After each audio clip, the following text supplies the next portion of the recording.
Eh bien, bonsoir à tous. மாலை வணக்கம் உங்களுக்கு தெரிவிக்கிறேன். Très heureux de vous retrouver. உங்களை மீண்டும் சந்திப்பதிலே பெருமகிழ்ச்சி அடைகிறேன். C'est la dernière de notre série de 4. கடைசி முறையாக நான்காம் முறையாக இந்த சொற்பொழிவை நாங்கள் உங்களுக்கு முன்பாக தெரிவிக்கிறோம். J'espère que nous aurons encore l'occasion de nous retrouver, de continuer notre réflexion. இன்னொரு முறை இதே போல் ஒரு அற்புதமான சந்தர்ப்பத்தை உங்களுக்கு உருவாக்கி கொடுக்க நாங்கள் தயாராக இருக்கிறோம். Qu'avons-nous fait? என்ன செய்தோம்? Nous sommes partis de certains mots clés de l'hindouisme Hindu வேதத்தின் சில முக்கியமான வார்த்தைகளை குறித்து போன தடவை நாம் சிந்தித்தோம். pour arriver jusqu'au christianisme. கிறிஸ்தவ வேதத்துக்கு வரக்கூடிய வார்த்தைகளாய் அவைகளை கொண்டு வந்து உங்களுக்கு கொடுத்தோம். Nous avons vu qu'il y a dans l'hindouisme des concepts Hindu வேதத்திலே ஒரு அடிப்படை தத்துவம் இருக்கிறது. qui annonçaient ou qui trouveraient dans le christianisme une certaine correspondance. கிறிஸ்துவ வேதத்திற்கும் இந்து வேதத்திற்கும் உள்ள தொடர்பை இந்த அடிப்படை தத்துவம் காட்டுகிறது. Mais nous avons été honnêtes, je l'espère, உண்மையிலே சொல்ல போனால் pour souligner les points de rencontre. இந்த இரண்டு வேதத்துக்கும் உள்ள நடுவில் இருக்கக்கூடிய ஒரு தொடர்பை உங்களுக்கு காட்டுவதற்காக Et les points de divergence. இப்படிப்பட்ட ஒரு கேள்விக்குறிகள் நாம் போட்டோம். La notion de karma est biblique. கர்மா என்ற ஒரு அடிப்படை தத்துவம், Karma en tant qu'action. கர்மா அடிப்படை தத்துவமானது பைபிளில் இருக்கிறது. அதில் மேற்கொள்ளக்கூடிய ஒரு செயல் என்ற காரியம் பைபிளில் இருக்கிறது. Mais la notion de karma où je continue à vivre, à revivre, à revenir dans des corps différents, eh bien là nous ne sommes plus dans le texte biblique. கர்மா என்ற அடிப்படை தத்துவமானது ஒவ்வொரு பிறவியாக நாம் எடுத்து அந்த ஒவ்வொரு பிறவியிலும் ஏதாவது ஒரு நற்காரியங்களை செய்து கொண்டே போக வேண்டிய ஒரு காரியமாக இருந்தது. Ce soir, ஆனால் இன்று மாலை வேளையிலே nous allons voir un autre mot clé de l'hindouisme. மிக முக்கியமான ஒரு தத்துவத்தை பார்க்க போகிறோம். Avatar. அவதாரம் என்ற தத்துவம். C'est un mot que même en France on connaît aujourd'hui grâce au film Avatar. Avatar என்ற திரைப்படத்தின் மூலம் இந்த அவதாரம் என்ற வார்த்தையை குறித்து அநேகர் தெரிந்து வைத்திருக்கிறார்கள். Il y a beaucoup de notions de l'Orient qui passent de plus en plus en Occident. கிழக்கு தேசத்திலிருந்து அநேக காரியங்கள் மேற்கு தேசம் வரை வந்து கொண்டிருக்கின்றன. Dans la Bible, on ne parle pas d'avatar, mais on parle d'incarnation. ஆனால் கிறிஸ்தவ வேதத்திலே இறங்கி வரும் மனிதனை பற்றி பேசாமல் இயேசு மனித உருவம் எடுத்து வந்தார் என்று சொல்லப்படுகிறது. Mais dans les deux cas, nous avons cette notion de Dieu qui descend. இந்த இரண்டு காரியத்திலும் நாம் என்ன பார்க்கிறோம் என்றால் கடவுள் மனிதனாக இறங்கி வந்தார். Essayons de comprendre. அதைத்தான் உங்களுக்கு எடுத்து காட்டப் போகிறோம். Un jour, ஒரு நாள் le grand Einstein, ஐன்ஸ்டைன் என்ற அறிஞர் ஒருவர், l'homme de science, விஞ்ஞானத்தின் தகப்பன், a été envahi par les journalistes அநேக பத்திரிகையாளர்கள் அவரை சூழ்ந்து கொண்டிருந்தார்கள். qui lui ont posé la question. அவரிடம் ஒரு கேள்வியை கேட்டனர். Monsieur Einstein, ஐன்ஸ்டைன் அவர்களே, croyez-vous en Dieu? கர்த்தரை குறித்து நீங்கள் விசுவாசிக்கிறீர்களா? Et Einstein a répondu tout simplement, Einstein சாதாரணமாகவே சொன்னார், quel Dieu? எப்படிப்பட்ட தெய்வத்தை குறித்து நீங்கள் விசாரிக்கிறீர்கள்? Il y a tellement de religions, il y a tellement de dieux, et l'homme de science a dit, mais de quel Dieu vous voulez qu'on parle? எத்தனையோ மதங்கள் இருக்கின்றனவே, அதிலே எத்தனையோ கடவுள் இருக்கிறார்களே, அதில் நீங்கள் எந்த கடவுளை பற்றி எந்த வேதத்தை பற்றி கேட்கிறீர்கள் என்று சொன்னார். Quel Dieu? எந்த கடவுள்? Un autre philosophe இன்னொரு தத்துவ ஞானியானவர் du nom de Mortimer Adler Mortimer Adler என்று கேள்வி போட்டார். raconte l'histoire suivante. அந்த கதையை உங்களுக்கு திருப்பவும் சொல்கிறேன். Vous avez vu ces grosses encyclopédies. பெரிய பெரிய புத்தகங்களை, விஞ்ஞான புத்தகங்களை நீங்கள் பார்த்திருப்பீர்கள். Dans une encyclopédie, vous avez des articles touchant tous les sujets. விளக்கங்களை கொடுக்கக்கூடிய அநேக புத்தகங்கள் அந்த புத்தகத்தில் அடங்கி வைத்திருக்கிறது. Et Adler avait eu la responsabilité de produire une nouvelle édition de l'Encyclopædica Britannica. Adler எனப்பட்ட இந்த ஒரு தத்துவ ஞானியானவர் இப்படிப்பட்ட பெரிய பெரிய புத்தக விளக்கங்களை படித்துவிட்டு புதிய ஒரு புத்தகத்தை எழுதக்கூடிய ஆளாக இருந்தார். Et c'est lui qui a écrit l'article sur Dieu. அவர்தான் இந்த கடவுளை பற்றி ஒரு காரியத்தை சொன்னார்.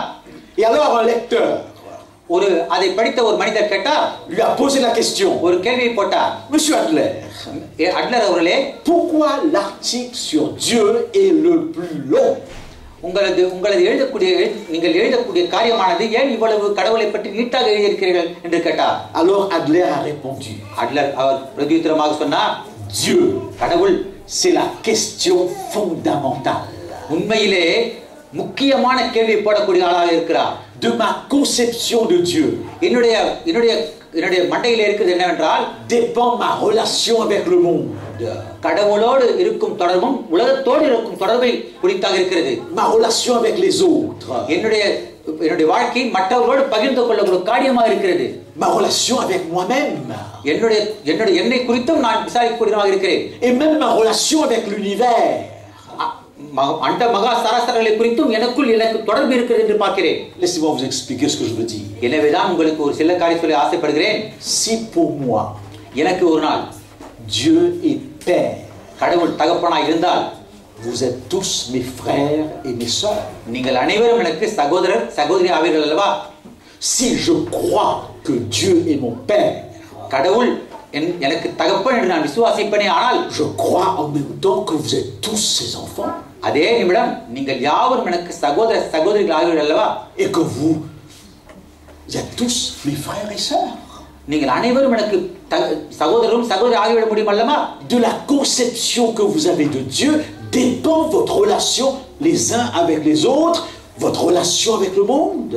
எனவேதான் கடவுளை பற்றி நாம் கருதும் போது அந்த கருத்து என்ன எப்படி ஆகிறது என்றால், நமக்கும் கடவுளுக்கும் உள்ள தொடர்பை காட்டுகிறது, நமக்கும் மற்றவர்களுக்கும் உள்ள தொடர்பை காட்டுகிறது.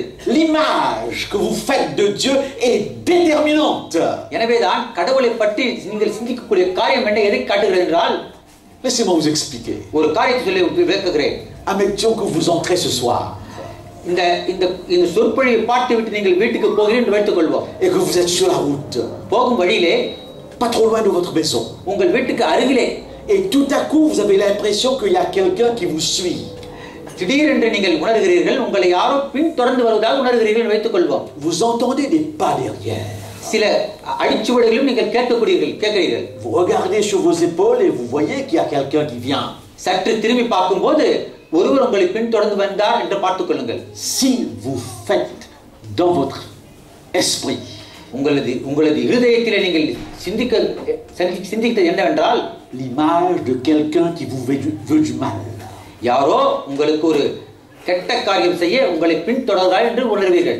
Aussitôt que vous faites cette représentation, உடனடியாக இப்படிப்பட்ட ஒரு காரியத்தை நீங்கள் சிந்தித்து விட்ட பின்னர், et que vous dites que peut-être il a un pistolet, qu'il a un poignard, ஒருவேளை என்னை பின்தொடர்ந்து ஒரு கத்தியாகவோ அல்லது துப்பாக்கி எடுத்துக்கொண்டு பின்தொடர்ந்து வருகிறாரா என்று நினைத்தீர்களானால், il veut me faire du mal. அவர் நிச்சயமாக உங்களுக்கு ஒரு தீமை செய்ய வருவார் என்று நினைப்பீர்கள் அல்லவா? Qu'est-ce qui va se passer? என்ன நடக்கும் அந்த நேரத்திலே? Vous allez transpirer. நிச்சயமாக நீங்கள் பயந்து போய் உங்களது சுவாசம் அதிகமாக இருதயம் படபடவென்று அடித்துக் கொள்ளும் அல்லவா? Vous allez précipiter les pas. உடனடியாக வீட்டுக்குள் ஓடிவிட ஆசைப்படுவீர்கள் அல்லவா? Mais si par contre vous pensez que cette personne derrière vous ne vous veut pas du mal, ஆனால் உங்களை பின்தொடர்ந்து வந்த ஆசாமியானவர் உங்களுக்கு எவ்வித கெடுதலையும் கொடுக்க மாட்டார் என்ற நம்பிக்கையை நீங்கள் பார்த்தீர்களானால், vous allez continuer à marcher tranquillement. நிச்சயமாக சமாதானமாகவே உங்கள் வீட்டை அணுகுவீர்கள் அல்லவா? L'image que je me fais de quelqu'un ou de Dieu détermine mon comportement. எந்த காரியத்தை குறித்து நாம் ஒருவரை நினைக்கிறோமோ அதன்படியே தான் நம்முடைய வாழ்க்கையும் அவருக்குள் அமைகிறது. Ce n'est pas facile de parler de Dieu. கடவுளை பற்றி பேசுவது சாதாரண காரியம் அல்ல. Pourquoi? ஏன்? Personne ne l'a vu. ஏனென்றால் கடவுள் மறைத்து வைக்கப்பட்டிருக்கிறாரே. Il y a un verset de la Bible qui dit il habite une lumière inaccessible. ஒருவரும் சேரக்கூடாத ஒளியிலே அவர் வாசம் பண்ணுகிறாரே என்று எழுதப்பட்டிருக்கிறதே. Un homme de la Bible appelé Moïse avait dit à Dieu, fais-moi voir ta face. Moise என்ற தாசனாகிய கர்த்தரின் தாசன் கேட்டார், கடவுளே உம்முடைய முகத்தை எனக்கு காண்பியும் என்று கேட்டார். Et Dieu lui a dit non, personne ne peut voir ma face et vivre. ஆனால் கடவுளோ அவன் சொன்னார், மோசே நீர் என்னுடைய முகத்தை பார்க்க முடியாது, ஒருவரால் முகத்தை பார்த்து உயிரோடு இருக்க முடியாது என்று சொன்னார். Pourquoi c'est difficile de parler de Dieu? ஏன் கடவுளை பற்றி பேசுவது கடினமான காரியமாக இருக்கிறது? Un grand homme de science du nom de Hubert Reeves dit c'est un mot piégé. விஞ்ஞான தத்துவ ஞானியான ஹியூபர் ரீவ்ஸ் சொன்னார், கடவுள் ஒரு மறைத்து வைக்கப்பட்டிருக்கும் ஒருவராய் இருக்கிறார். Qu'est-ce qu'il veut dire? என்ன அர்த்தம் சொல்கிறார் அதற்கு? Il y a trop de malentendus sur ce mot. அவரை பற்றி அநேக சர்ச்சைக்குரிய காரியங்கள் இருந்தன. Il y a tellement de gens qui emploient ce mot. கடவுளை பற்றி अनेक மக்கள் பேசுகிறார்கள். Un autre இன்னொரு மனிதன் philosophe juif அவரும் தத்துவஞானி தான். disait c'est un mot chargé. அவர் சொல்லுகிறார் இந்த கடவுள் என்பவர் சர்ச்சைக்குரிய வார்த்தையாகவும் இருக்கிறாரே என்று சொன்னார். On tue au nom de Dieu. கடவுள் பெயரை சொல்லி அநேகர் கொலை செய்து விடுகிறார் என்று சொன்னார். On fait toutes sortes de mal au nom de Dieu. கடவுள் பெயரை சொல்லி அநேக தீமையான காரியங்களை செய்யக்கூடிய ஆளாகவும் இருக்கிறார். Dans l'histoire, எனவேதான் des grandes guerres ont eu lieu au nom de Dieu. பெரிய பெரிய கடும் போர்கள் கடவுள் பெயரை சொல்லி நடந்து கொண்டிருக்கின்றன. Même des chrétiens sont battus au nom de Dieu. கிறிஸ்தவர்களும் கிறிஸ்தவ காரியத்தை குறித்து அநேகரிடம் சண்டை போட ஆளாக இருந்தார்கள். Ce nom a fait couler beaucoup de sang. இப்படிப்பட்ட எனவேதான் இந்த கடவுள் என்ற காரியம் அநேக ரத்த சிந்தக்கூடிய காரியமாக இருந்தது. C'est une réalité. உண்மையில் நடக்கக்கூடிய காரியமாக இருக்கிறது. Vous comprenez pourquoi c'est difficile de parler de Dieu? எனவேதான் கடவுளை பற்றி பேசுவது அவ்வளவு சாதாரணமான காரியம் அல்ல. C'est un nom domestiqué, dit un autre philosophe. இன்னொரு தத்துவஞானி சொன்னார் கடவுள் என்ற பெயர் குடும்பத்திலே சரளமாய் பேசக்கூடிய ஒரு காரியமாக இருக்கிறார் என்று சொன்னார். C'est-à-dire chacun se fait sa petite histoire de Dieu. ஏனென்றால் ஒவ்வொரு மனிதரும் கடவுளை குறித்து ஒரு சிறு மனப்பான்மை கொண்டவராக இருக்கிறார்கள். Chacun se fait une image de Dieu. கடவுளை குறித்து ஒரு வடிவத்தை கொண்டிருக்கிறார்கள் இதயத்திலே. Ceux qui connaissent l'histoire biblique savent qu'un jour ce peuple appelé peuple d'Israël a dit à Aaron, கர்த்தருடைய பிள்ளைகளானவர் இருக்கும் பட்சத்திலே ஒரு நாள் அவர் ஆரோன் என்ற பிரதான ஆசாரியை பார்த்து சொன்னார்கள், parce qu'ils ne voyaient pas leur chef Moïse arriver. ஏனென்றால் எப்படி சொன்னார்கள் என்றால் அவர்களது தலைவனான மோசே மலைக்கு சென்று வராமலே இருந்தார். எனவேதான் அவரை பார்த்து ஆரோனை பார்த்து கேட்டார்கள், fais-nous un Dieu qui marche devant nous. அதோ மலைக்கு போன மோசே பற்றி எங்களுக்கு விஷயம் தெரியவில்லை, எங்களுக்கு முன்பாக நடக்க நீர் ஒரு தெய்வத்தை உண்டாக்கு என்று கேட்டார்கள். Et qui fait ce Dieu? இப்படிப்பட்ட கடவுளை உண்டாக்கினார். Ce sont les gens qui ont apporté leurs bijoux, qui ont fondu tout cela, et Aaron a fait un Dieu. எல்லா மனிதர்களும் அவருடைய தொங்கும் காணிக்கைகளையும் அவர்களது பொன்களையும் கொண்டு வந்து ஒரு பெட்டிகளை போட்டு அந்த பெட்டியில் எடுத்து பவுனை எடுத்துக்கொண்டு போய் உருக்கி அந்த பவுனின் மூலம் ஒரு விக்கிரகத்தை உண்டாக்கினார்கள். Un grand réformateur du nom de Jean Calvin மத நிபுணரான ஜான் கல்வின் சொல்கிறார், a dit que le cœur de l'homme est une fabrique de Dieu. மனித இதயமானது விக்கிரகங்களை உண்டாக்கும் ஒரு இயந்திரமாக இருக்கிறது என்று சொன்னார். C'est une sorte d'industrie de production de Dieu. கடவுள்களை வரிசையாக இயந்திரமாக செய்து கொண்டிருக்கக்கூடிய மனிதனாக இருக்கிறான். C'est pour cette raison que le Mahatma Gandhi, எனவேதான் மகாத்மா காந்தி சொன்னார், un des hommes qui a le plus marqué l'histoire. சரித்திரத்திலே மிகவும் புள்ளியான இடத்தை தேடிக்கொண்டவர். J'ai énormément de respect pour le Mahatma Gandhi. Mahatma Gandhi குறித்தான எனக்கு அநேக மதிப்பு உண்டாகி இருக்கிறது. Je le placerai sans difficulté parmi les 10 hommes les plus influents de l'histoire. எவ்வித தடையும் இல்லாமல் இப்படிப்பட்ட மகாத்மா காந்தியை 10 முக்கியமான உலகத்திலே பிறந்த மனிதர்கள் நடுவிலே நான் வைக்க முடியும். Il a dit ceci. அவர் என்ன சொன்னார் என்றால், Dieu n'est pas ce que vous croyez. நீங்கள் நினைப்பது போல இறைவன் இருப்பதில்லை என்று சொன்னார். Et je comprends ce qu'il veut dire. எனவேதான் நான் புரிந்து கொள்கிறேன். Parce que dans l'hindouisme, vous avez 32 millions de dieux. 32 கோடிக்கணக்கான கடவுள்கள் இந்து வேதத்தில் இருக்கிறார்கள். C'est ce que j'ai lu. இதைத்தான் நாம் படித்து வருகிறோம். Je le disais à quelqu'un la semaine dernière. போன வாரம் ஒரு நண்பரிடம் நான் பேசிய போது Il m'a dit non, tu fais une erreur. நான் சொன்னபோது அவர் சொன்னார், நோ நீ தப்பு செய்கிறாய். Il y a 33 millions. அதாவது 32 லட்சம் அல்ல 33 லட்சம் கடவுள் இருக்கிறார் என்று சொன்னார். Essayez de vous représenter 33 millions de représentations de Dieu. 33 லட்சக்கணக்கான விக்கிரகங்களை உங்கள் தலையில் வைத்து பாருங்கள். Comment savoir quelle est la représentation la meilleure? அதிலே எந்த விக்கிரகம் கடவுளை ஒத்து பார்க்கக்கூடிய விக்கிரகமாக இருக்கிறது? J'ai discuté avec des amis hindous très intelligents. என்னுடைய நண்பர்களான இந்து மத வேதத்திலே லைத்தவர்களான நண்பர்களிடம் பேசும்போது Ils m'ont dit non. அவர்களுக்கு சொன்னார், அப்படி அல்ல சகோதரனே, Il y a un seul Dieu. ஒரே ஒரு கடவுள் தான் இருக்கிறார். Brahman. பிரம்மன் தான் ஒரு கடவுள். Le non manifesté, celui qu'on ne peut pas représenter. அவருக்கு எந்த விதமான பெயரும் கொடுக்க முடியாது, எந்த விதமான உருவத்திலும் அவரை அடக்க முடியாது என்று சொன்னார். Alors l'être humain a besoin de s'imaginer comment il est. ஆனால் மனிதனுக்கு என்ன தேவைப்படுகிறது என்றால் கடவுள் எப்படி இருக்கிறார் என்று அவன் ஆசைப்படுகிறான். Ces 32 millions ne sont que des façons de le comprendre. எனவே இப்படி ஒரு 33 லட்சக்கணக்கான கடவுள்களை வடிவ வடிவமாக சேர்த்துக் கொண்டு இவர் இப்படி இருப்பாரா அப்படி இருப்பாரா என்று விக்கிரகங்களுக்கு ஒரு பெயரை சூட்ட விரும்புகிறான். Alors chacun essaye de comprendre à sa façon. எனவே தான் ஒவ்வொருவரும் கடவுள் இப்படித்தான் இருக்கிறார் என்று அலசி பார்த்துக் கொண்டிருக்கிறார்கள். Et dans ce contexte, Gandhi dit attention, attention, Dieu n'est pas ce que vous fabriquez dans votre esprit. ஆனால் நாம் என்ன சொல்ல ஆசைப்படுகிறோம் என்றால் ஜாக்கிரதையா கவனமாயிருங்கள். கடவுளை பற்றி பேசும்போது நீங்கள் ஜாக்கிரதையாக இருக்க வேண்டும் என்று சொல்கிறோம். Il faut avouer, எதை நீங்கள் சொல்ல வேண்டும் என்றால், et je le dis avec beaucoup de respect, அதை மிகவும் மரியாதையாக உங்களுக்கு சொல்லுகிறேன், que les dieux de l'Inde sont nombreux et nombreux. Hindu மதத்திலே அநேக வேதங்கள் கடவுள்கள் இருக்கிறார்கள். Disons, vous avez les dieux, அதிலே இருக்கும் கடவுள்கள், les principaux dieux, முக்கியமான கடவுள், ensuite les devas, அதற்கடுத்து அநேக வேதர்கள் இருக்கிறார்கள், qui sont les associés, அவர்கள் கூட்டாளிகள், et parmi se trouvent des femmes aussi, des déesses. அதிலே அந்த கூட்டத்திலே பெண் தெய்வம் இருக்கிறார்கள், அவர்களை தேவர்கள் என்று அழைக்கிறார்கள், தேவதைகள் என்று அழைக்கிறார்கள். Quand quelqu'un m'a dit, un ami hindou m'a dit, c'est pas compliqué. என்னுடைய நண்பர் சொன்னார், இதை பற்றி ஒன்றும் கவலைப்படாதே, tu as un chef de gouvernement, c'est Dieu. உங்களுக்கு சொல்ல போனால் கடவுள் என்பவர் ஒரு அரசியல் தலைவராக இருக்கிறார். Tu ne le vois pas, அதிலே நீ என்ன பார்க்கவில்லை என்றால், mais il a des ministres, அதற்கு அநேக மந்திரிகள் உள்ளார்கள், des associés, அவருக்கு அநேக வேலையாட்கள் இருக்கிறார்கள். 32 millions de ministres. மொத்தத்தில் கூட்டி பார்த்தால் 32 லட்சம் ஆகிறது. Et chaque associé, chaque déva a une fonction particulière. ஒவ்வொரு ஊழியக்காரரும் ஒவ்வொரு தேவர்களும் அல்லது தேவதைகளும் ஒரு முக்கியமான காரியத்திலே அவருக்கு செய்கிறார்கள் கடவுளுக்கு. Mais finalement, il y a surtout 3 qui sont importants. கடைசி வரையில் பார்த்தால் இந்த மூன்று ஆட்களை குறிப்பாக சொல்லலாம். Ce qu'on appelle la Trimurti. இதைதான் திருமூர்த்தி என்று இந்து வேதத்தில் அழைக்கிறார்கள். Comme dans le christianisme, nous avons aussi 3. கிறிஸ்தவ வேதத்திலே 3 நபர்கள் இருக்கிறார்கள் கடவுள் என்ற பெயரிலே. Le Père, le Fils et le Saint-Esprit. பிதா, குமாரன், பரிசுத்த ஆவி. Nous avons aussi dans l'hindouisme 3. அதேபோல் இந்து வேதத்திலும் 3 ஆட்கள் இருக்கிறார்கள். C'est pourquoi je vois des points qui me permettent de discuter.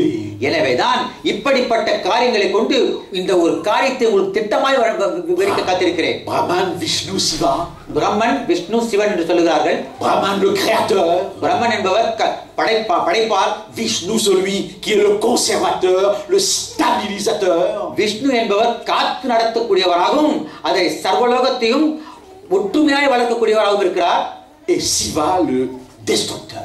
Siva என்று அழைக்கப்படுகிறவர் அழிவை உண்டாக்கக்கூடியவராக இருக்கிறார். Ce sont des forces இந்த 3 மனிதர்களும் ஒரு விதமான வல்லமையை கொண்டிருக்கிறார்கள், qui maintiennent les choses en équilibre. இந்த 3 மனிதர்களும் எல்லா விதமான காரியங்களும் சமப்படுத்தி உறுதிப்படுத்தக்கூடியவர்களாக இருக்கிறார்கள். Pour avoir la lumière, il faut une force négative et une force positive.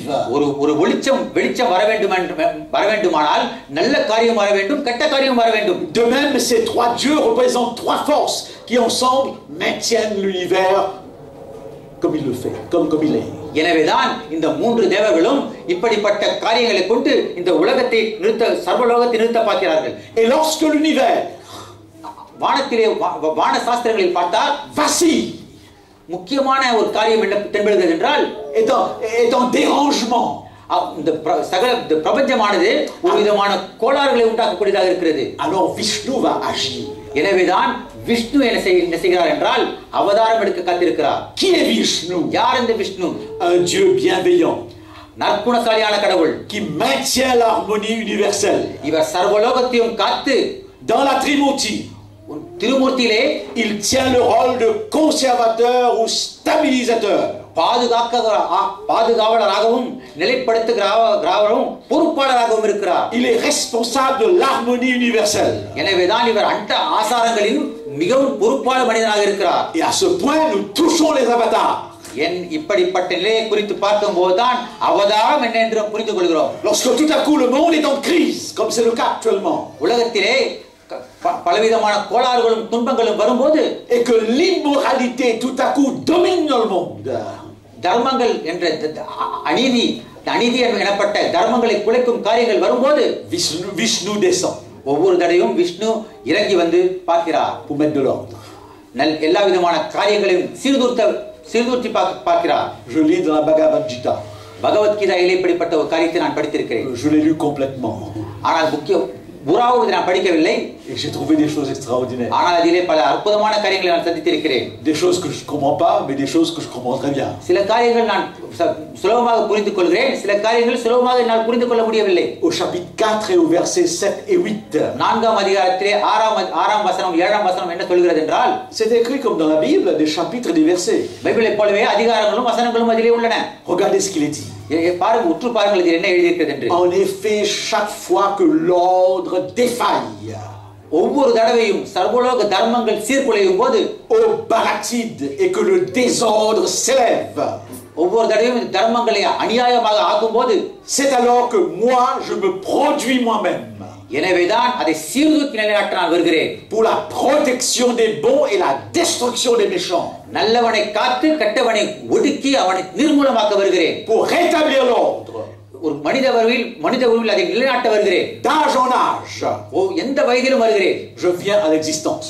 எல்லா காரியங்களிலும் நானாக வருகிறேன். Voilà donc la signification d'avatar. இதுதான் மனிதன் இறைவனாக இறங்கி வரும் காரியம் என்று சொல்கிறேன். Vishnu qui descend, அதாவது விஷ்ணு என்பவர் இறைவனிடத்திலிருந்து இறங்கி வந்த அவதாரம், pour rétablir l'ordre எல்லா விதமான ஒரு நிலையை சீர்தூக்கி உறுதிப்படுத்த வந்தவர். lorsqu'il y a trop de désordre. அநீதியாயும் அட்டகாசங்களையும் வரும்போது எல்லாவற்றையும் சீர்தூக்கி நிலைநிறுத்த வந்தவர். Et jusqu'à maintenant, il est descendu 9 fois. இதுவரையில் அவர் 9 தடவை வந்திருக்கிறார். On parle des 10 avatars de Vishnu. அதாவது 10 விதமான அவதாரங்களை பற்றி விஷ்ணுவை பற்றி குறிப்பிடுகிறார்கள். Nous ne sommes pas encore au 10e. ஆனால் 10ஆம் அவதாரம் இன்னும் இறங்கவில்லை. Il est descendu sous la forme d'un poisson, ஏற்கனவே ஒரு மீன் வடிவத்திலே வந்திருக்கிறார், d'une tortue, ஒரு ஆமை வடிவத்திலே வந்திருக்கிறார், d'un sanglier, ஒரு பன்றி உருவத்திலே வந்திருக்கிறார், d'un homme lion, ஒரு சிங்க முகம் கொண்ட ஒரு மனித வடிவிலே வந்திருக்கிறார், d'un nain, ஒரு சின்ன குள்ள மனிதனாக வந்திருக்கிறார், de Rama avec une hache, Raman என்ற பெயரிலே ஒரு ஆயுதத்தை தூக்கி வந்திருக்கிறார், de Rama, ராமா என்ற உருவில வந்திருக்கிறார், de Krishna, கிருஷ்ணா என்ற உருவில வந்திருக்கிறார், de Bouddha புத்த உருவில வந்திருக்கிறார், et de Kali. கை என்ற உருவிலும் வந்திருக்கிறார், கல்கி என்ற உருவத்திலும் வந்திருக்கிறார், qui est encore à venir. இன்னொரு உருவம் வரக்கூடியவராக இருக்கிறார். Arrêtons-nous un instant. இதை பார்க்கும்போது ஒரு நிமிடம் சற்று சிந்திப்போம். Vous avez bien l'idée d'un Dieu qui descend. உங்களுக்கு இருக்குதல்ல, ஒரு கடவுள் உலகத்திலே வர வேண்டும் என்ற ஒரு சிந்தனை இருக்கிறது அல்லவா? La Bhagavad Gita en parle. பகவத்கீதையும் இதை பற்றி பேசுகிறதே. Et ce Dieu descend lorsqu'il faut mettre de l'ordre dans l'univers. இந்த உலகத்திலே சீர்தூக்கி நிலைநிறுத்த ஒரு கடவுள் வர வேண்டும் என்பது நிச்சயமாகிறது. Mais vous remarquez que les 10 descentes de Vishnu sont mythologiques. எனவே இந்த புராணங்களில் கூறப்பட்ட இந்த 10 விதமான அவதாரங்களை நீங்க பார்த்தபோது, il y a que 2 personnages sur lesquels on se demande s'ils ont vraiment existé concrètement comme vous existez devant moi. அதிலே 2 விதமான அவதாரங்கள் இந்த உலகத்திலே வந்து இருக்கிறதா என்று நீங்கள் பார்க்கிறீர்கள். அதாவது உங்களையும் என்னையும் போல 2 அவதாரங்கள் இந்த உலகத்திலே வந்திருக்கிறதா என்று நீங்கள் பார்க்க ஆசைப்படுவீர்கள். கிருஷ்ண என்ற மனிதரை il y a beaucoup d'écritures sur lui. கிருஷ்ணனை குறித்து அநேக காரியங்கள் எழுதப்பட்டிருக்கிறது. Est-ce un personnage mythologique, légendaire, comme il y en a beaucoup, et bien dans l'histoire religieuse de l'Inde. Hindu வேதத்திலும் புராண கதைகளிலும் அதிகமாக பேசப்பட்ட இந்த ஒரு மனிதர், mais finalement, கடைசியில பார்க்க போனால் dans cette liste, இந்த ஒரு பட்டியலிலே il y a un seul qui a vraiment existé. ஒரே ஒரு ஆள் நிச்சயமாக இருந்திருக்க முடியும். C'est Bouddha. புத்தர். Tout le monde, Gautama, Bouddha.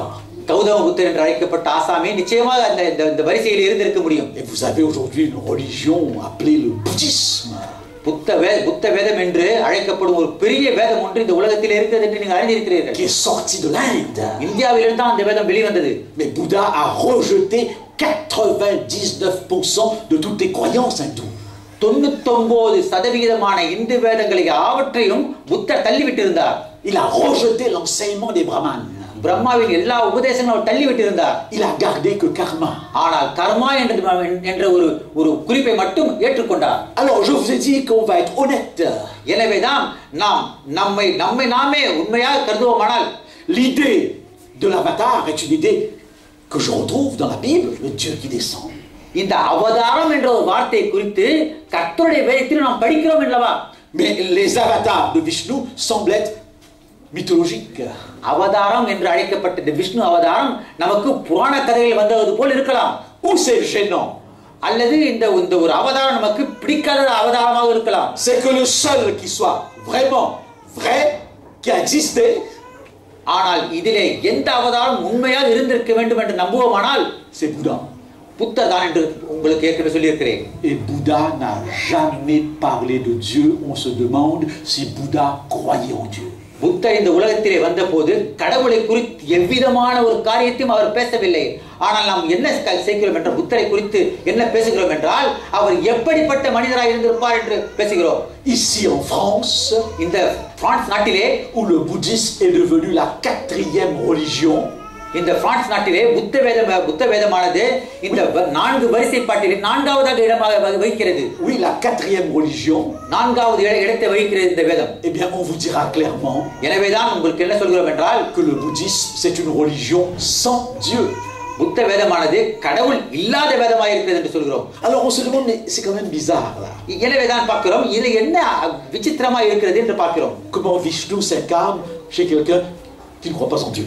Vishnu அவதாரம் எடுத்து வந்தால் அந்த அவதாரம் எடுப்பவர் கடவுள் இல்லை என்று ஒரு அவதாரம் அவரால் எடுக்க முடியுமா? Et cela confirme ce que nous disions au départ, ce que les hindous disent. எனவேதான் இதை குறித்து நாம் பேசும்போது இந்தியர்கள் குறித்து பேசுவதை குறித்து நாம் சாதாரணமாக நினைக்கிறோம். Nous avons vu que même Nehru l'a dit. Nehru இதை குறித்து சொல்லி இருக்கிறார். Il y a de tout dans l'hindouisme. இந்த வேதத்திலே எல்லா காரியம் இருக்குது ஐயா என்று Il y a de tout. எல்லாம் கலந்து கொண்டு அப்படியே பிறண்டு கொண்டு இருக்கிறது என்று சொன்னார். Même des choses qui paraissent tout à fait anormales. அசாதாரணமான காரியங்கள் கூட அந்த இந்த வேதத்தில் இருக்கிறது என்று சொன்னார். Un avatar d'un Dieu qui est quelqu'un qui ne croit pas en Dieu. அவதாரம் என்று எடுத்தவர் அந்த அவதாரம் வானத்திலிருந்து இறங்கி வந்து வானத்திலே இறைவன் இல்லை என்று கூட ஒரு அவதாரமாகவும் இருக்கிறது என்று சொன்னார். Ou qu'il ne parle pas de Dieu. அல்லது அந்த அவதாரம் கடவுளை பற்றி பேசாத அவதாரமாக இருக்கலாம். Mais je retiens l'idée d'un Dieu qui descend. அதிலே நான் என்ன கடைசியாக புரிந்து கொண்டேன் என்றால் கடவுள் இந்த உலகத்திலே இறங்கி வந்தார் என்று மட்டும் நான் புரிந்து கொள்கிறேன். Lorsque l'humanité atteint son comble de mal. மனித குலமானது தீமைகளின் உச்சியிலே போகும்போது, si vous lisez l'Ancien Testament, கர்த்தருடைய ஆதியாகமத்தை நீங்கள் என்ன வாசிக்கிறீர்கள் என்றால் vous verrez des histoires où Dieu est descendu. நிச்சயமாக ஆதியாகம பழைய ஏற்பாட்டிலே கர்த்தர் இந்த உலகத்திலே இறங்கி வரப்போகிறார் என்று சொல்லப்பட்டிருக்கிறது. Le péché avait atteint son comble. அதாவது பாவம் தனது உச்ச கட்டத்தை தாண்டும் போது கர்த்தர் இறங்கி வருகிறார் என்று சொல்லப்பட்டிருக்கிறது. La première fois qu'il l'a fait, il a détruit le monde par l'eau, ce que nous appelons l'histoire du déluge. பாவம் தன் எல்லையை முதலாக கடந்த போது ஜலப்பிரளயத்தை கொண்டு இயேசு இந்த உலகத்தை அழித்தார். La deuxième fois, eh bien, c'est avec ces deux villes appelées Sodome et Gomorrhe, où Dieu avait dit, ça suffit. இந்த இரண்டாம் முதலில் பார்க்க போனால் சோதோம் நாடும் கொமோரா நாடும் பாவத்தின் உச்சக்கட்டத்தை போகும்போது இத்தோடு இந்த பாவத்தை நிறுத்திவிடுங்கள் என்று சொன்னார். Il y a des moments où le médecin, சில காரியங்களை பார்க்கும்போது, si votre bras est cancéreux et qu'il commence à pourrir, உங்களது கையானது முழுமையாக வெந்து கொண்டிருந்தால், où le médecin vous dit il n'y a qu'une solution, வைத்தியர் என்ன சொல்றார் உங்களை பார்த்து, ஒரே ஒரு விஷயம் தான் இருக்கிறது, couper, கையை வெட்டி போடுங்கள் என்று சொல்வார். ou mourir. அல்லது இறந்து போங்கள், இந்த வியாதியோட நீங்கள் இறந்து போகலாம் என்று சொல்வார். Donc Dieu parfois est descendu pour arrêter une situation, எனவேதான் பாவத்தை வெட்டிவிட இயேசு இந்த உலகத்தில் வரக்கூடியவராக இருக்கிறார், afin de laisser les autres vivre. Au cas contraire, eh bien la contagion serait tellement grande que personne ne tiendrait. எனவே இந்த ஒன்று நான் இந்த கடவுள் இறங்கி வந்து பாவத்தை வெட்டி போட வேண்டும், இல்லை என்றால் எல்லாரும் இந்த பாவத்திலே மாட்டிக்கொண்டு மாள வேண்டும். Dieu dans la Bible descend. இதன் காரணமாகத்தான் கடவுள் மனிதனாக இறங்கி வருகிறார். J'aime ce texte. இப்படிப்பட்ட காரியத்தை குறித்து நான் ஆசைப்படுகிறேன். Et il abaissa les cieux et descendit. அதை பூமியிலே எட்டி பார்த்து அங்கே என்ன நடக்கிறது என்று பார்த்து முழுமையாக புரிந்து கொண்டு இறங்கி வந்தார். Laissez-moi raconter quelque chose. ஒரு கதையை உங்களுக்கு சொல்ல ஆசைப்படுகிறேன். J'aime le sport. நான் இந்த ஓட்டப்பந்தயம் பயிற்சி, அதாவது இந்த sport எனக்கு மிகவும் பிடிக்கும். Et à chaque fois que les Jeux Olympiques ont lieu, je regarde les courses de 100, 200, 400, 800 mètres, 1500 et les relais. உலக பந்தய போட்டிகளே, ஓட்ட பந்தயத்திலே 100 அல்லது 200, 500 மீட்டர் ஓடக்கூடிய பந்தய போட்டிகளே, aux Jeux Olympiques de Barcelone. Barcelona உலக போட்டிகளே, Je regardais les 800 mètres. 800 மீட்டரை ஓடுவதை பார்த்து கொண்டிருந்தேன். Ils étaient costauds là, n'est-ce pas, prêts à prendre le départ. அந்த 800 மீட்டர் ஓடும்போது அந்த முதல் படியிலே அனைவரும் ரெடியாக காத்துக் கொண்டிருந்தார்கள். Au coup de sifflet, whistle அடித்தவுடன் ils sont partis. உடனடியாக கிளம்பி ஓடினார்கள். Et quelques minutes après, on a vu un Jamaïcain சில நிமிடங்கள் கடந்தவுடன் ஜமாய்க்க நாட்டை சேர்ந்த ஒருவர் qui était devant. கடைசி புள்ளியின் எதிரே நின்று கொண்டு வந்து விட்டார். Et il courait avec un rythme bien calculé. எப்படி ஓடினார் என்றால் நிபுணமாக அந்த ஓட்டத்தை எல்லா விதமான சுவாசத்தையும் கட்டுப்படுத்திக் கொண்டு மிக வேகமாக ஓடினார். On pensait qu'il allait gagner. நிச்சயமாக நாம் பார்த்தோம், ஆஹா இவரே கடைசி புள்ளியில் வருவார் என்று பார்த்தோம். Le peuple commençait, les spectateurs commençaient à applaudir. அதை பார்த்து கொடுத்து அனைவரும் எழுந்து நின்று கையை தட்டக்கூடிய ஆளாக இருந்தார்கள். Lorsque tout à coup il a un claquage musculaire. திடீரென்று ஓடிக்கொண்டே வரும்போது தன் காலிலே ஒரு இழுப்பை உணர்ந்தார். Il boite. உடனடியாக ஓட முடியாமல் நொண்டிக் கொண்டே போனார். C'est toujours terrible. இது எப்படிப்பட்ட ஒரு பயங்கரமான காரியமாக இருக்கிறது. Pour des coureurs de haut niveau, ஓட்டப்பந்தயத்திலே நிபுணரான இவருக்கு, qui ont passé toute leur vie à s'entraîner et à se préparer pour ce moment-là. தன் வாழ்க்கை முழுவதுமாக இந்த ஒரு ஓட்டப்பந்தயத்திலே வெல்ல வேண்டும் என்ற ஒரே கருத்தை கொண்டு அநேக போட்டிகளில் அவர் கலந்து கொண்டு de se blesser, வரும்போது திடீரென்று obligé d'arrêter. போட்டியிலே கடைசி போட்டியிலே வந்து காலை நொண்டும் போது, mais notre homme ne s'arrête pas. ஆனால் இப்படி நாம் பார்க்கக்கூடிய இந்த மனிதர் இந்த காரியத்தை நிறுத்தவே இல்லை. Tout en boitant, il court. கொஞ்சம் கொஞ்சமாக நொண்டிக் கொண்டே ஓடவும் தொடங்கினார். Et on voit qu'il souffre. நாம் அதை பார்க்கும்போது இவர் எப்படிப்பட்ட வேதனை உடையவர். Tous les autres le dépassent. எல்லாரும் அவரை கடந்து ஓடிவிட்டார்கள். Les ambulanciers, அந்த ஆம்புலன்ஸ் காரும் வந்தது, viennent vers lui. அவருக்கு முன்னால் வந்தது, pour le retirer de la course. அவரை அந்த ஓட்டப்பந்தயத்தை எடுத்து விடுவதற்காக வந்தது. Mais il refuse. ஆனால் அவர் வேண்டாம் என்று சொன்னார். Je l'ai vu de mes yeux. என் சொந்த கண்ணால் அதை பார்த்தேன். Il refuse. அவர் சொன்னார், என்னை எடுக்க தடுக்காதீர்கள் என்று சொன்னார். Il continue. ஆனால் தொடர்ந்து ஓடிக்கொண்டே இருந்தார். Toujours plus lentement. பொறுமையாகத்தான் ஓடினார், தொடர்ந்து ஓடினார். Parce qu'il veut terminer la course. ஏனென்றால் அந்த ஓட்டப்பந்தயத்தை அவர் ஓடியாக வேண்டும் என்ற ஒரு கருத்தை கொண்டார். Tout à coup, திடீரென்று on a vu un homme ஒரு மனிதன் வந்தார். qui sort des gradins. பார்த்து கொண்டிருந்த ஒரு மனிதர் இறங்கி வந்தார். Un petit homme. ஒரு சிறு மனிதன். Avec un survêtement sportif. அவரை போலவே அவரும் ஓட்டப்பந்தய உடைகளை உடுத்திக் கொண்டிருந்தார். On a voulu l'arrêter. அவரை தடுத்து நிறுத்த ஆசைப்பட்டார். Mais on l'a laissé partir. ஆனால் அவரை போக வேண்டும் என்று சொல்லி சொன்னார். Alors il est descendu sur la piste de la course. எனவே அது இறங்கி வந்து ஓட்டப்பந்தய சாலையிலே உள்ளே வந்து il a été à côté de ce Jamaïcain. அந்த ஜமாய்க்கின் அருகிலே வந்து நின்றார். Il l'a pris par les épaules. அவர் கையை தன் தோள் மேலே போட்டுக் கொண்டார். Et par les reins. அவரை பௌத்திரம் அமைக்கிக் கொண்டு, et ensemble ils ont terminé la course. கொஞ்சம் கொஞ்சமாக ஓட்டப்பந்தயின் இறுதி எல்லை வரை அவரை நடத்தி கொண்டு வந்தார். La foule applaudissait. இதை பார்த்த அனைவரும் அநேக கரகோஷம் தெரிவித்தார்கள். caméra était sur lui. எல்லா விதமான ஒரு ஒளிப்பெட்டிகளும் அவரை நோக்கியே கொண்டிருந்தன. Je regardais le spectacle. ஆனால் இந்த அற்புதமான காட்சியை பார்த்த நான், il y avait une question dans ma tête. ஒரே ஒரு கேள்வி என் இதயத்திலே போட்டேன். et dans la tête de tous ceux qui regardaient. எல்லா விதமான மனிதரும் அதை பார்த்தவர்களும் போட்டிருப்பார்கள். qui est cet homme? யார் இந்த மனிதர்? Après que les journalistes ont dit, பத்திரிகையாளர்கள் சொன்னார்கள் பின்பாக, c'était son coach. அது அவரது, qui était en même temps son père.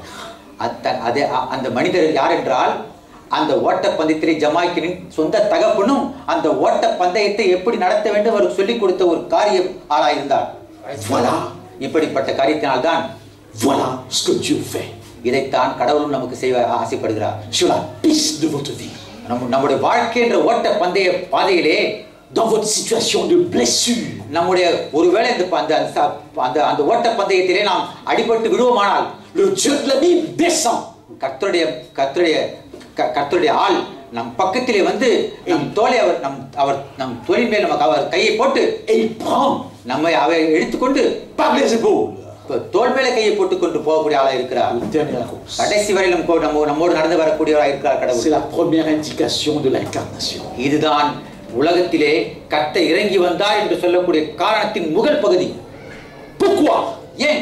Parce que ce Dieu Père, ஏனென்றால் கடவுள் என்பவர் நமது தந்தையாக இருக்கிறார். n'a qu'un désir, எல்லா விதமான நேரத்திலும் habiter avec ses enfants. எல்லா வித நேரத்திலும் அவர் கடவுள் என்பவர் நம்மோடு வசிக்க ஆசைப்படுகிறார். comprenez quelque chose ce soir, chers amis. எனவே தான் நீங்கள் ஒரு காரியத்தை இந்த மாலை நேரத்தில் புரிந்து கொள்ள வேண்டும். Où est la différence entre le Dieu de la Bible et tous ces dieux? கர்த்தருடைய வேதத்துக்குள்ள கர்த்தரை குறித்தும் மற்ற வேதங்களில் உள்ள மனிதர்கள் குறித்தும் எந்த விதம் என்ன தொடர்பு இருக்கிறது என்று நீங்கள் சிந்திக்க வேண்டும். Tous ces dieux, எல்லா இந்த கடவுள்களும் c'est vous qui montez vers eux. நீங்கள் தான் அந்த கடவுளை தேட வேண்டும். C'est vous qui, au travers de rites et de cérémonies, சடங்குகள் மூலமாக சம்பிரதாயங்கள் மூலமாக தான் இந்த அனைத்து கடவுள்களை நீங்களே தேட வேண்டும். devrez chercher la façon d'arriver jusqu'à eux. அவர் எங்க எப்படியாவது ஆப்பிடுவாரா என்று நீங்களா ஒரு உபாயத்தை தேடி நீங்கள் கண்டுபிடிக்க வேண்டும். Et j'ai vu de mes yeux tout ce qu'on peut faire pour cela. என்ன சொந்த கண்களால் பார்த்திருக்கிறேன் எப்படி இந்த காரியத்தை அவர்கள் செய்தார்கள் என்று பார்த்திருக்கிறேன். Et parfois ces dieux sont très hauts et très loin. சில நேரங்களிலே வானத்துக்குள்ளே எட்டாதிலே அந்த கடவுள்கள் இருந்திருக்கலாம். Il y a un Dieu que j'ai toujours eu peur dans ma vie. ஆனால் ஒரு கடவுளை குறித்து நான் மிகவும் பயந்து கொண்டிருந்தேன். Il y avait un grand temple hindou à côté de ma maison à l'île Maurice. île Mauriceலே என் வீட்டுக்கு பக்கத்திலே ஒரு பெரிய இந்து கோயில் இருந்தது. Il y avait le Dieu Ganesh. அந்த கோயிலே கணேஷ ஒரு கடவுளும் இருந்தது. Surtout que Kamraj, mon petit copain, என்னுடைய நண்பன் காமராஜ் சொன்னான், m'avait dit, என்ன சொன்னான் என்றால், tu vois ce Dieu, தம்பி இந்த கடவுளை பார்த்தாயா? avec sa queue, அவரது வாளை பார்த்தாயா? il peut t'attraper n'importe où. இந்த வாளின் மூலம் நீட்டி உன்னை அணைத்து கொண்டு வர முடியும். Il a une queue qui peut faire le tour du monde. அவரது அந்த கடவுளுக்கு ஒரு வாள் உலகத்தை சுற்றி எழுதப்பட்டிருந்தது. Et il peut te rattraper. இந்த வாளானது நீண்டு எல்லாரையும் பிடிக்க முடியும் என்று சொல்லப்பட்டது. Chaque fois que je passais très vite. ஒவ்வொரு தடவையும் பார்க்க அந்த பக்கத்திலே போகும்போது வேகமாக ஓடி விடுவேன். Je l'ai retrouvé à Pondichéry. பாண்டிச்சேரியிலும் இந்த கடை கோயிலை பார்த்தேன். Il était immense. இந்த பாண்டிச்சேரியிலே அந்த கணேச கடவுள் பெரிய வடிவிலே இருந்தார். Donc toutes ces religions avec ces dieux, c'est l'homme qui doit monter les échelons pour arriver jusqu'à lui.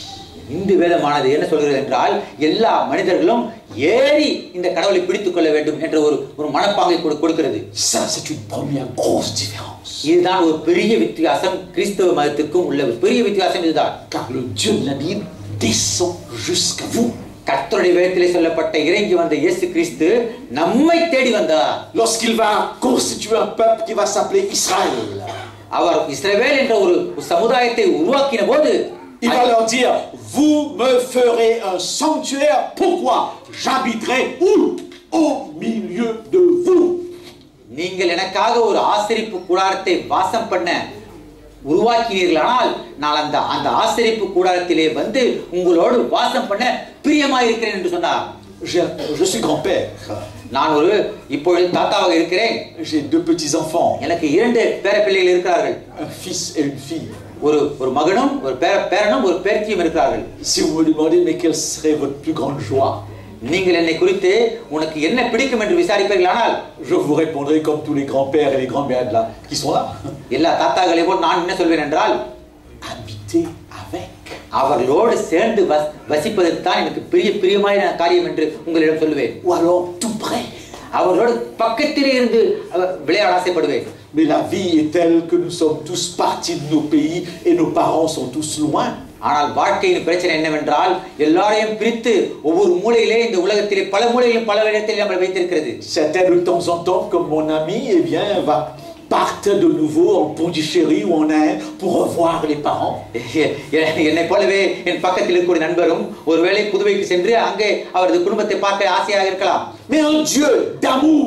ஆனால் தேவன் அன்பிற்குரிய தேவனானவர் என்ன சொல்கிறார் என்றால் ne cherche qu'une chose. அவர் ஒரே ஒரு காரியத்தை ஆசைப்படுகிறார். habiter avec. நம்மோடு வந்து வசிக்க ஆசைப்படுகிறார். Il descend.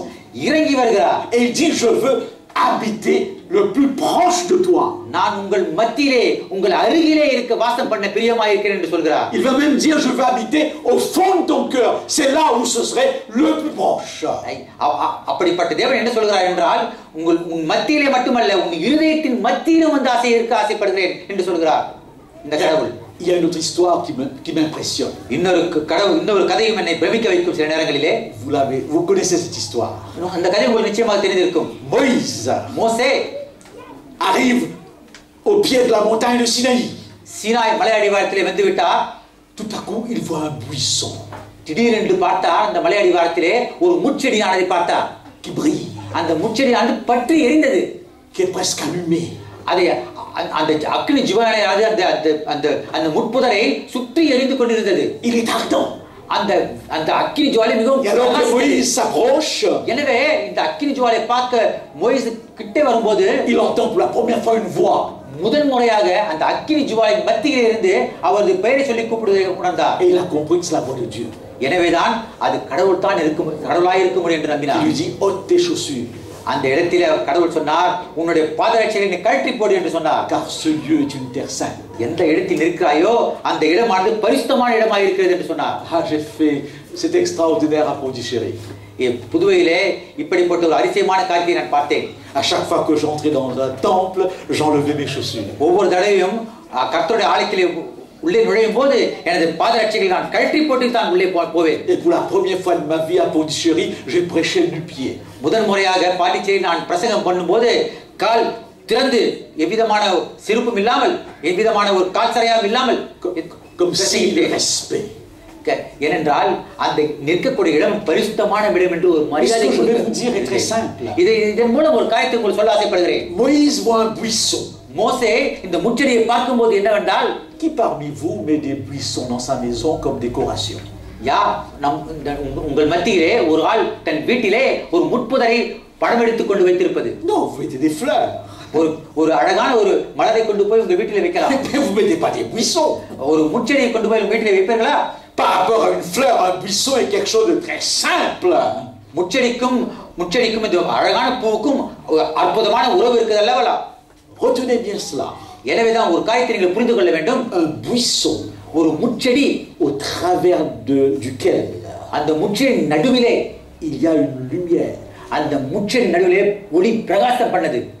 qui n'est autre que la lumière de Dieu. அந்த ஒளி எங்கிருந்து வருகிறது என்றால் இறைவனிடமிருந்து நேராக வருகிறது. Et là vous avez une image de ce qu'on appelle l'incarnation. இதன் மூலம் தான் நாம் இறைவன் மறுபிறவி எடுத்து வர முடியும் என்று நம்புகிறோம். Dieu va habiter dans le sanctuaire. கர்த்தர் நாம் செய்யும் ஒரு கூடார வாசலிலே வந்து நம்மளை சந்திக்க முடியும். Un jour, il va descendre et habiter le corps. ஒரு நாள் நம் மத்தியிலே வந்து அவர் வாசம் பண்ணுவார். C'est l'incarnation. இதுதான் மனு உருவு எடுப்பதின் முக்கிய காரணம். Voilà comment Saint Jean nous l'explique. எனவேதான் யோவான் சான் சொல்கிறார், யோவான் சுவிசேஷன் சொல்கிறார், Et la parole a été faite chair. வார்த்தை மாம்சமானது. Elle a habité parmi nous. அது நம் மத்தியிலே வசித்தது. Pleine de grâce. அற்புதமான கிரியை இருந்தது. Et de vérité. உண்மை அது சத்தியமாய் இருந்தது. Et nous avons contemplé sa gloire. அவருடைய மகிமையை நாம் யாவரும் கண்டோம். Une gloire comme la gloire du Fils unique venu du Père. அது பிதாவுக்கு ஒரே பேரானவருடைய மகிமைக்கு ஏற்ற மகிமையாகவே இருந்தது. C'est un enseignement fondamental du christianisme. கிறிஸ்தவ வேதத்திலே மிக முக்கியமான தத்துவம் ஐயா இது. D'une manière mythologique, l'hindouisme le dit. புராண வடிவிலே இந்த கருத்தையும் இந்து வேதம் சொல்லுகிறது. Mais dans la réalité, le christianisme l'explique. ஆனால் உண்மையிலே கிறிஸ்தவ வேதம் இந்த காரியம் எப்படி இருக்கிறது என்று திட்டவட்டமாக கூறுகிறது. Dieu est descendu. இயேசுவானவர் இறங்கி வந்தவர். En Jésus-Christ. இயேசு என்ற பெயரிலே இறங்கி வந்தவர். Il a été sur cette terre pendant environ 33 ans. 33 வருடங்கள் இந்த உலகத்திலே மனிதரோடு அவர் வாசம் பண்ணினார். Pendant 3 ans et demi, il a parlé, il a fait des choses. 3 வருடங்களாக अनेक உபதேசங்களை செய்து अनेक அற்புதங்களை செய்து காட்டினார். Il va dire à un de ses disciples, celui qui m'a vu a vu le Père. ஒரு நாள் அவர் சொன்னார், என்னை கண்டவன் பிதாவை காண முடியும் என்று சொன்னார். Chose étonnante. எப்படிப்பட்ட காரியமா இருக்கிறது? On va le crucifier. ஆனால் இப்படிப்பட்ட மனிதரை சிலுவையிலே அறைந்தார்கள். Et samedi dernier, vous vous souvenez? கடந்த சனிக்கிழமை அன்று je vous ai démontré avec un texte du Rig Veda. ஒரு ரிக்வேத பகுதியை உங்களுக்கு படித்து காட்டினேன். Le 10e mandala, chapitre 19 si je ne me trompe. 10ஆம் மண்டலத்திலே ஒரு காரியத்தை உங்களுக்கு படித்து காட்டினேன். Où il est dit tout simplement அதிலே என்ன சொல்லியிருந்தது என்றால் qu'ils ont sacrifié Dieu. தேவர்கள் அப்படிப்பட்ட மனிதனை பலியாக கொடுத்தார் என்று சொல்லப்பட்டது. Qu'il y a eu dans le ciel un sacrifice de Dieu. தேவர்கள் அந்த இப்படிப்பட்ட மனிதனை வானத்திலே மனிதர்களுக்கு பலியாக கொடுத்தார்கள். Dieu s'est sacrifié par le sacrifice. Eh bien oui, c'était annoncé dans le Rig Veda. இப்படிப்பட்ட காரியத்தை கடவுள் மனிதனாக உருவெடுத்து மனிதர்களுக்காக பலியானார் என்பது ரிக்வேதத்தில் எழுதப்பட்டிருக்கிறது.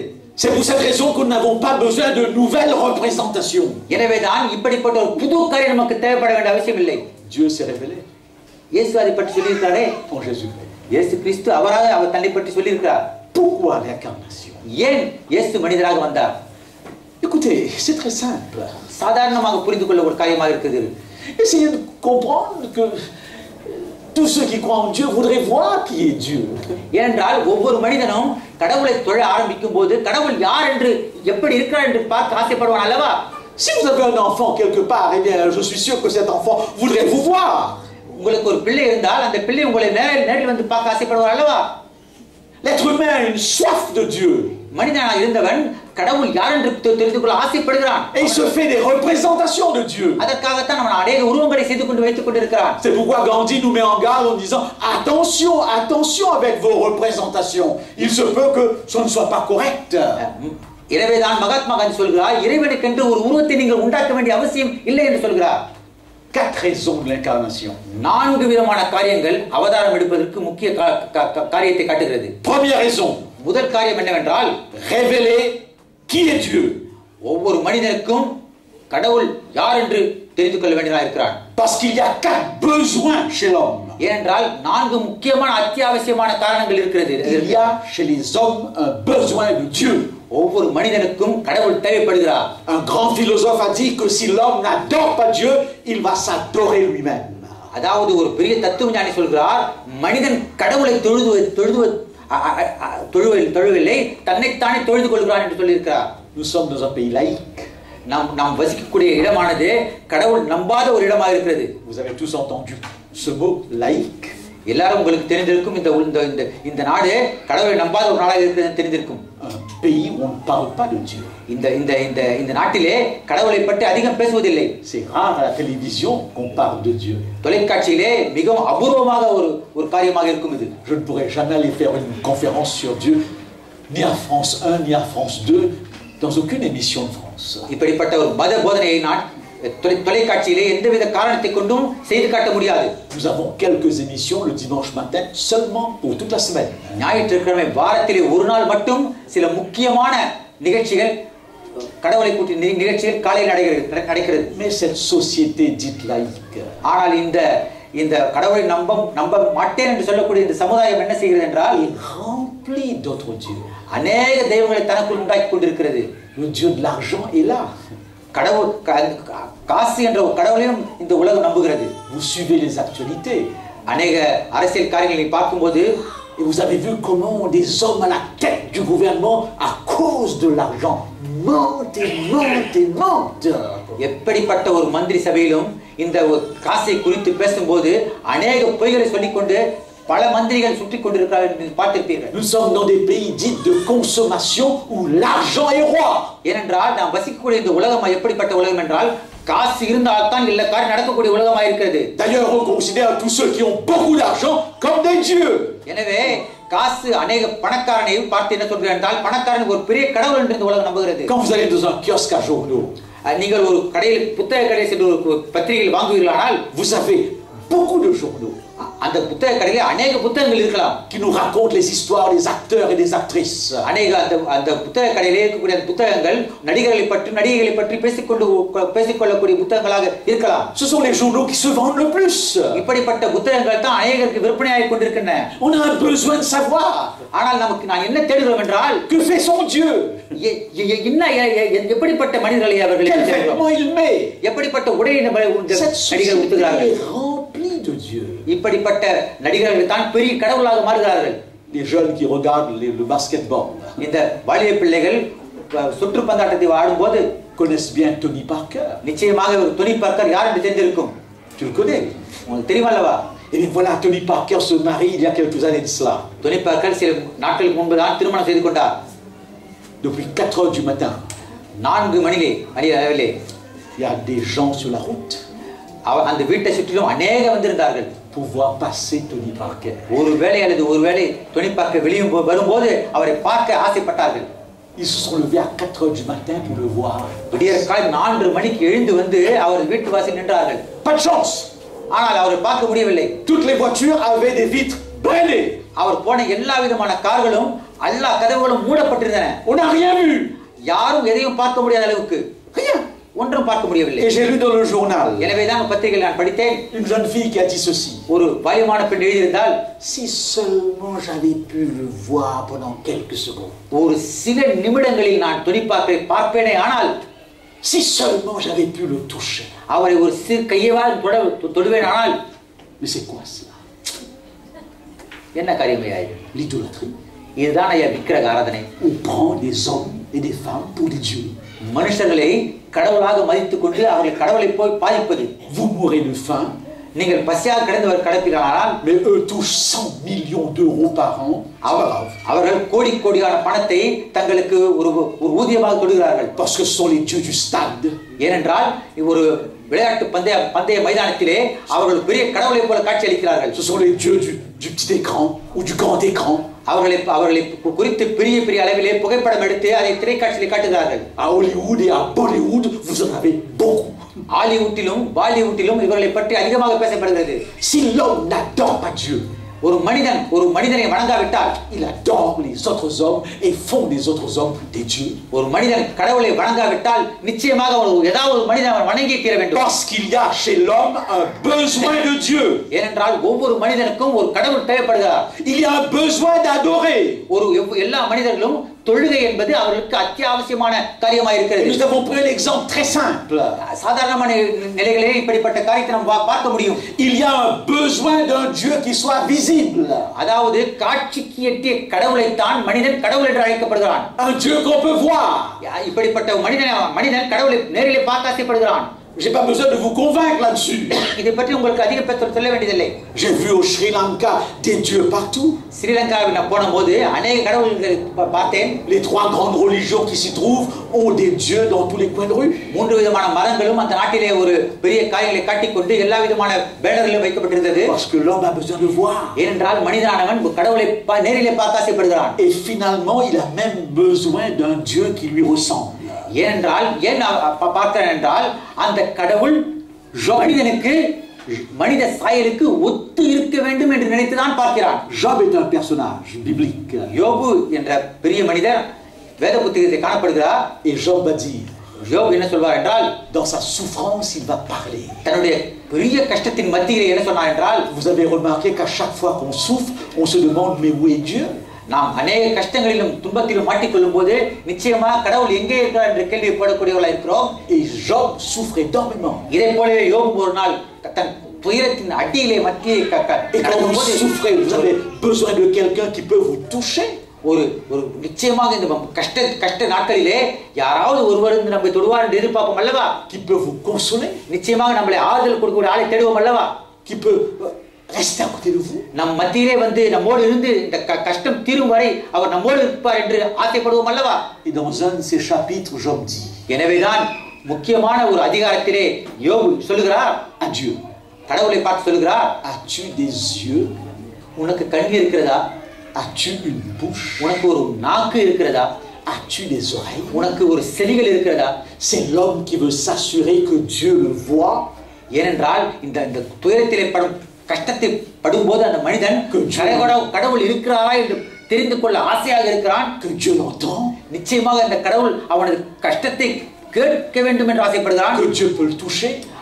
அந்த கஷ்டத்தை பார்க்கும்போது எந்த ஒரு கடவுளாவது பக்கத்தில் வந்து தன்னை தொடுவாரா என்று எதிர்பார்க்கிறான். C'est pour cette raison que vous comprenez que la Bible dit, voilà, quelqu'un prend un morceau de bois. எனவேதான் अनेक காரியங்களை நாம் பார்க்கிறோம். யாராவது ஒருவர் நமக்கு ஒரு காரியம் செய்வார்கள் என்று பார்க்கிறோம். Une grosse pierre. ஒரு கல்லை கொண்டு வந்து கொடுப்பாரா என்று பார்க்கிறோம். Il le taille. அந்த கல்லை ஒரு வெட்டி, met des yeux, அந்த கல்லுக்கு ஒரு கண்ணை உண்டாக்கி, des oreilles, ஒரு காதை உண்டாக்கி, une bouche, ஒரு வாயை உண்டாக்கி. Et les prophètes disent, mais malheureusement, தீர்க்கதரிசி சொல்கிறார்கள், நிர்பந்தமான ஒரு காரியம் ஐயா இது. c'est l'ouvrage de ses mains. இதெல்லாம் உங்கள் கைவேலைப்பாடு அல்லவா? Ce Dieu a des yeux mais ne voit pas, des oreilles mais n'entend pas, et une bouche mais ne parle pas. இந்த இந்த விக்கிரகங்கள் கல்லாய் இருப்பதால் அதற்கு வாயிருந்தும் பேச முடியவில்லை, காதிருந்தும் கேட்கவில்லை, கண்ணிருந்தும் பார்க்க முடியவில்லை என்று சொல்கிறார்கள். Vous avez beau lui apporter la nourriture, il ne mangera pas. நிச்சயமாக அந்த விக்கிரகத்துக்கு முன்னால் ஒரு பெரிய படையலை நீங்கள் போடலாம், ஆனால் அந்த படையிலே எந்த விதமான பானத்தையும் போஜனத்தையும் அந்த விக்கிரகங்களால் சாப்பிடவும் முடியாது, குடிக்கவும் முடியாது. Mais ce besoin, ces 4 besoins de Dieu sont fondamentaux.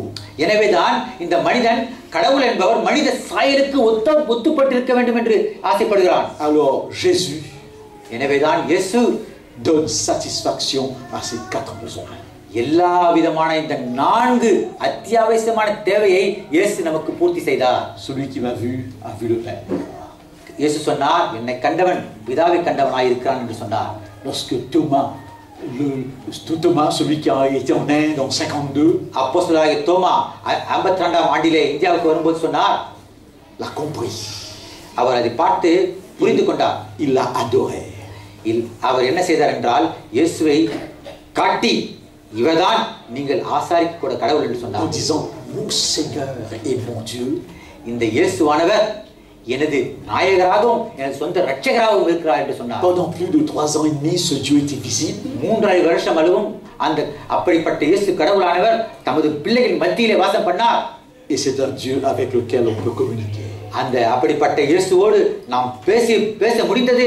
அவர் பேசிய வார்த்தைகள் நம்மால் கேட்கவும் முடிந்தது. Un petit garçon un jour ஒரு சிறு பையன் ஒரு நாள் சொன்னான், était en train de dessiner.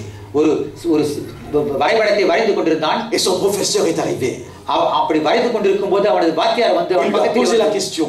அவர் கேள்வி போட்டார், Que dessines-tu? என்ன காரியம் ஐயா வரைகிறாய்? Il a dit, je dessine Dieu. அவன் சொன்னான், கடவுளை வரைகிறேன் என்று சொன்னான்.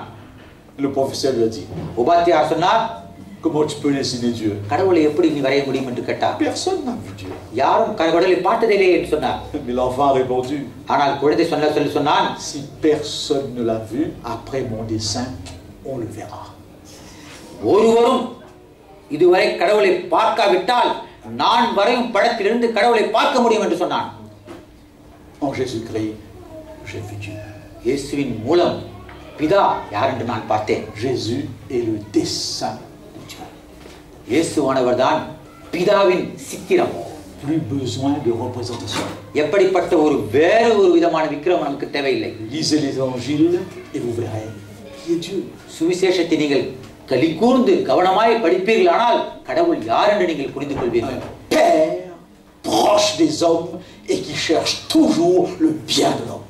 பிதாவானவர் மனிதனை சிநேகிக்கக்கூடியவராய் இருந்து மனிதன் பக்கத்திலே வந்து வாசம் பண்ணக்கூடியவராய் இருக்கிறார். Et pour terminer, முடிப்பேமானால் je vous ai fait un petit tableau qui marque la différence entre l'avatar et l'incarnation. ஒரு முக்கியமான கடைசி பாகத்தை காட்ட விரும்புகிறேன். அவதாரம் என்றால் என்ன, இயேசு மனுப்பிறப்பு என்றால் என்ன? Dans l'incarnation, அதாவது மனுப்பிறப்பிலே Jésus est un personnage qui a existé, un personnage historique. இயேசு கிறிஸ்துவானவர் வரலாற்றிலே குறிப்பிடப்பட்ட ஒரு நாயகராக இருக்கிறார். Dans l'avatar, அவதாரத்திலே cette représentation Vishnu est mythologique. புராண கதைகளிலே மட்டுமே விஷ்ணு யார் என்று எழுதப்பட்டிருக்கிறது. Dans l'incarnation, அதாவது திருப்பிறப்பிலே Jésus est venu une fois pour toutes. ஒரே ஒரு தடவை இயேசு வந்து நமக்காக மரித்து உயிர் பெற்று போனார். Il est venu définitivement. ஒரு தடவை மட்டுமே வந்து இந்த காரியத்தை செய்தார். Dans l'avatar, ஆனால் அவதாரம் என்ற புத்தகத்திலே Vishnu se répète, se multiplie. பல முறை விஷ்ணு பல அவதாரங்கள் எடுக்க வேண்டியக்கூடியதாக இருந்தது. Dans l'incarnation, நம்முடைய இயேசு கிறிஸ்துவின் திருப்பிறப்பிலே Jésus est pleinement இயேசு கிறிஸ்துவான முழு வடிவம் பெற்றிருந்தார். l'expression de Dieu. கர்த்தருடைய நறுமணத்தை அவர் கொண்டிருந்தார். Les 10 avatars de Vishnu ne sont que des petits morceaux de Vishnu. ஆனால் இந்த 10 அவதாரங்களிலே விஷ்ணுவானவர் பல துண்டுகளாக வெட்டப்பட்டிருக்கிறார். L'avatar அவதாரம் என்பது vient pour détruire. ஒரு நாள் அல்லது ஒரு நாள் எல்லாவற்றையும் அழிக்கக்கூடிய அவதாரமாக இருக்கிறது. Lorsqu'il descend, c'est pour détruire. அந்த புராண கதையிலே அந்த அவதாரம் என்று இறங்கினால் அந்த அவதாரமானது ஏதாவது ஒரு காரியத்தை அழிக்க வருகிறது. En Jésus-Christ, ஆனால் இயேசு கிறிஸ்துவின் மூலமாக Dieu vient pour sauver. தேவன் உலகிலே வந்து இந்த உலகத்தை ரட்சிக்க வந்தார். Et même lorsqu'il reviendra, அடுத்த முறை இயேசு வானத்திலிருந்து இறங்கி வரும்போது si ceux qui n'ont pas cru en lui, qui l'ont rejeté, seront perdus, யாரெல்லாம் அவரை மறுதலித்தார்களோ, eh bien, ceux qui auront cru en lui seront sauvés. விட்டு போவார்கள். அவரை நம்பினவர்களோ அவரை தொழுது கொண்டவர்களோ அவருக்கு முன்பாக எடுத்துக் கொள்ளப்படுவார்கள். Jésus est ce pont. இயேசு என்பவர்தான் பிதாவுக்கும் நமக்கு நடுவிலே ஒரு பாலத்தை உண்டாக்கக்கூடியவராக இருக்கிறார். Qui nous permet de traverser. எனவே அந்த பாலத்திலே நடந்து சென்று Sa croix, que nous aurons l'occasion peut-être un jour d'expliquer davantage, ஒரு நாள் சிலுவையை பற்றி உங்களுக்கு அற்புதமான போதனையை என்னால் கொடுக்க முடியும். nous permet de traverser.